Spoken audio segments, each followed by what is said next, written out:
ఏ political party దీంట్లో మినహాయింపు లేదు. దాంట్లో వైసీపీ గానీ, టీడీపీ గానీ, జనసేన గానీ, కాంగ్రెస్ పార్టీ గానీ, బీజేపీ పార్టీ గానీ, ఏ పార్టీ కూడా మినహాయించడానికి లేదు.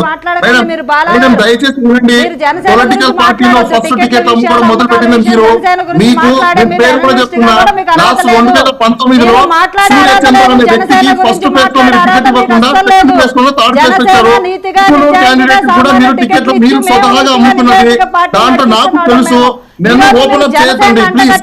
నేను చెప్పేంత వరకు తీసుకెళ్ళదు. నేను ఓన్లీ ట్రేడ్ మాత్రమే చెప్తాను, వినండి. మీకు తెలియదు, జనసేనలో మీరు కొత్తగా వచ్చారు. మీరు జనసేనలో కొత్తగా వచ్చారు. మీ బహుశా మీకు జనసేన గురించి తెలియదు. దయచేసి మీరు జనసేన గురించి మీరు తెలుసుకోండి. 2019లో నేను చిట్టా మొదలు పెడితే, జనసేన నేను చిట్టా విప్పడం మొదలు పెడితే మీరందరూ ఇప్పుడు నేను మొదలు పెడితే జనసేన గురించి మీరు తెల్ల హైదరాబాద్ లో ప్రశాసన్ నగర్ లో మీకున్న ఆఫీస్ లో దాక్కోవాల్సిన పరిస్థితి వస్తుంది. తీసుకోవాలంటే మీరు జనసేనకు బురద చల్లాలని మాత్రం చూడకండి. మీరు టికెట్ల విషయంలో వాళ్ళ మిగతా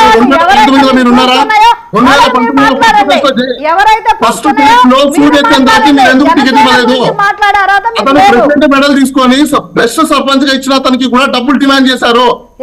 పవన్ స్వతహాగా అతనే చెప్పాడు, పవన్ కళ్యాణ్ నేను మాత్రం ఖర్చు పెట్టుకుంటాను, నేను మీకు డబ్బులు ఇవ్వలేను అంటే 3వ ఫేజ్ లో టికెట్ ఇచ్చారు. కుమ్మనూరు రామచంద్ర యాదవ్, ఈ రోజు బీసీవై పార్టీ పెట్టిన రామచంద్ర యాదవ్ కూడా మీరు డబ్బులు ఇచ్చే టికెట్ నేను అతనికి పొలిటికల్ కన్సల్టింగ్ చేశాను. మీకు తెలుసా నిజాలు? నిజాలు నాకు తెలుసు కాబట్టి నన్ను ఓపెన్ అప్ చేయొద్దు. మీరు తెలియదు, మీరు జస్ట్ వినండి. మొదలు పెట్టాననుకోండి ఆగోదు. మీరు ప్రకాశం నగర్ ఆఫీస్ లో మళ్ళీ మీరందరూ డోర్లు క్లోజ్ చేసుకోవాల్సిన పరిస్థితి వస్తుంది. లేదంటే బయట లో ఈరోజు మీరు కోట్ల చంద్రశేఖర్ గారికి ఏదైతే క్యాబిన్ ఇచ్చారో ఆ క్యాబిన్ దగ్గర దగ్గర క్యాష్ పెట్టుకోవాల్సిన పరిస్థితి వస్తుంది. నిరూపించి మాట్లాడండి. రామచంద్ర యాదవ్ దగ్గర మేము డబ్బులు తీసుకుని నిరూపించాలి. 2019లో మేము చెప్పిన పేర్లు కంటెస్టెంట్లు ఉన్నారో లేదో మీరు ఫస్ట్ తెలుసుకోండి. నిరూపణ ఉంటే మాట్లాడండి. మీరు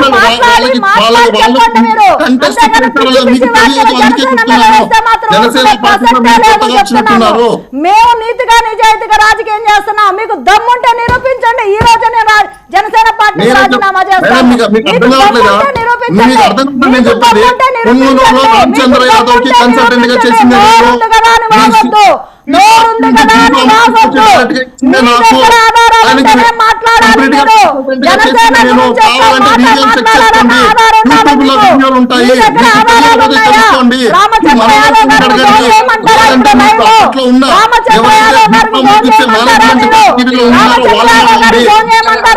రామచంద్ర యాదవ్ గారికి ఫోన్ చేసి మాట్లాడమంటారా? మీరు ఎలా అంటారు? మీరు జనసేన గురించి చెప్తున్నాను, నాకు తెలుసు మీకు తెలియదు కాబట్టి దయచేసి నన్ను ఓపెన్ అప్ చేయనివ్వండి ప్లీజ్.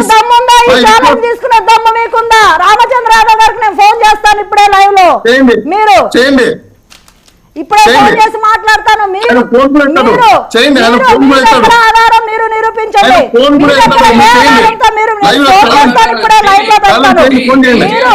మీ దగ్గర ఆధారాలు ఏమున్నాయో మీరు నిరూపించండి. మీ దగ్గర ఆధారాలు ఏమున్నాయో బాలా గారు నిరూపించి తీరాలి. ఇప్పుడు మీ వ్యాఖ్యలను వెనక్కి తీసుకోవాలి. జనసేన పార్టీ సీట్లు అమ్ముకుంటుంది అనే విషయంలో మీ వ్యాఖ్యలను వెనక్కి తీసుకొని తీరాలి. మీ వ్యాఖ్యలను వెనక్కి తీసుకొని తీరాలి, నిరూపించాలి. మీకు దమ్ముంటే నిరూపించాలి. లైవ్ లో ఛాలెంజ్ చేస్తున్నారు. మీరు చేయండి. ఆయన దగ్గర కరెంట్ పోయింది. మీరు గట్టిగా అడగగానే కరెంట్ పోయింది. అక్కడ కరెంట్ పోయింది, ఇప్పుడు వచ్చింది మళ్ళీ. మీరు మీ దగ్గర ఆధారాలు దయచేసి జనసేన పార్టీ కాసేపు ఆగండి. నేను మాట్లాడాల్సిన అంశం వేరు, మీరు అనవసరంగా ఏదో అంశాన్ని తీసుకొస్తున్నారు. డీవియేషన్ వద్దు. ఏదో అంశాన్ని కాదు, మీరు నోటుకు వచ్చినట్టు వేగ్గా మాట్లాడొద్దు జనసేన గురించి. మీరు ఇంకో పార్టీ గురించి ఆరోపణ చేయొద్దు. ఆరోపణ చేయాలంటే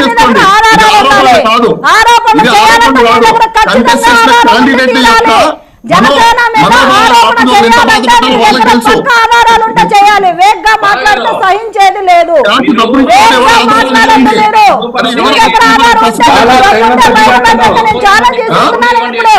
మీ దగ్గర ఆధారం ఉంటే బయట పెట్టండి.